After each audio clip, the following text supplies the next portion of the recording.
So for these problems, we need to state the property that justifies each statement. Right? So here we have measure angle 1 is equal to measure angle 2, then measure angle 2 is equal to measure angle 1.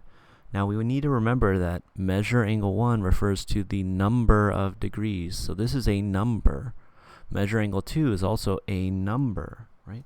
So since they're numbers, right, then that means that we can go back and we can use any of these algebraic properties as our reason for this statement. Okay, so we're looking at this, angle 1 is equal to, and measure angle 2 is equal to measure angle 1. Well, which of our algebraic properties lets us do that, right? Well, if you take a look, you'll see that this one is it right here. Right? Symmetric property of equality. If A is equal to B, then B is equal to A. If number A is equal to number B, then number B is equal to number A. So I'm going to write here symmetric prop. Then we're looking at number 2, and here we have measure angle 1 is equal to 90, measure angle 2 is equal to measure angle 1, then measure angle 2 is equal to 90. Right? Well, again, measure angle 1 refers to a number, and so does measure angle 2, right? And so we can use our algebraic properties. And so which one allows us to do that? Right? Well, if our measure angle 1 is our A, we could say A is equal to B, and B is equal to, it goes if A is equal to, let's say measure angle 1 is our A, and let's say 90 is our C. Right? And let's say measure angle 2 is our B, then that's going to say B is equal to A. Okay. Then what are we able to say over here? We're able to say that B is equal to C. Right? So if A is equal to C and A is equal to B, then B is equal to C. Well, what lets us do that? Well, if we look through them all, the only one that matches would be here. It'd be the transitive property of equality. Right? All right, so I'm going to go ahead and write transitive property.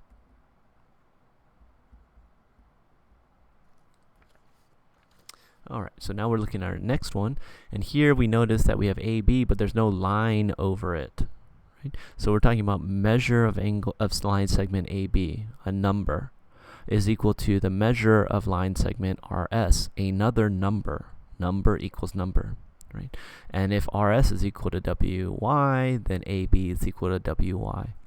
So again, if this is our A, and here's our C, we could say C is equal to B, right?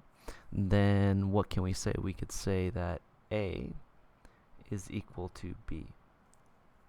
Okay, so what property lets us do that, right? If A is equal to C and C is equal to B, then A is equal to B.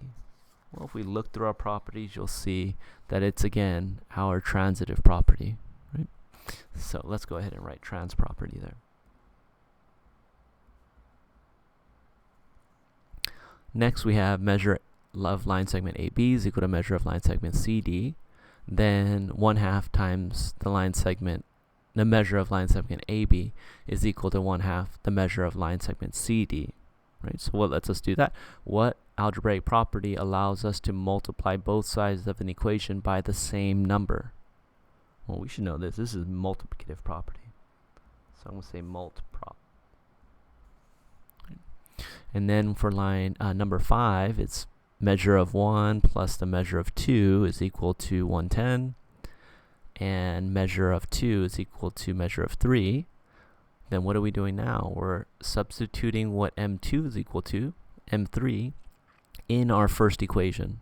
So now we're writing M1 plus, and now instead of M2, we're writing what M2 is equal to. M3 is equal to 110. Now what algebraic property lets us do that? Right? Well, of course, if we go ahead and look through this, it's substitution. Right? You need to remember that these measures are just numbers. Right? They're just numbers. So here it would be substitution. We're substituting what M2 is equal to in the place of M2 in the first equation. Right? So we're saying M3 here.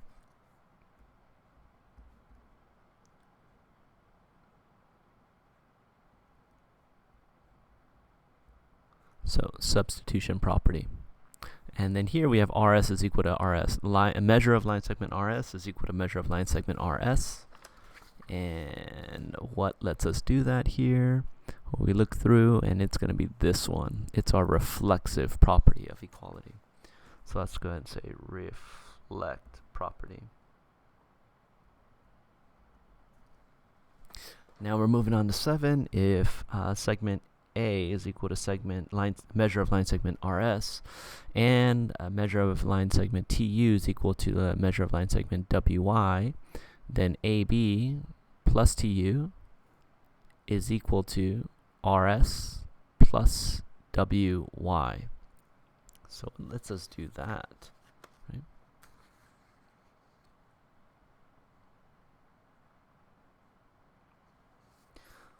Well, it looks like a combination of substitution and addition property, right? Because we're adding the same value to both sides of the equal sign, and we know they're the same value because TU is equal to WY. So here we're adding the same value to both sides of the equal sign. So it's a bit of substitution and a bit of addition. So I'm just going to put here addition property, add property. Okay. And then we're over here on number 8. If measure of angle 1 is equal to measure of angle 2, and measure angle 2 is equal to measure angle 3, then 1 is equal to 3. I think we did this one already, but it's just in a different context. They're using different angles here. So this one would also be transitive property, right? Angle 1 is 2, angle 2 is equal to 3, then measure of angle 1 is equal to measure of angle 3. This is transitive property.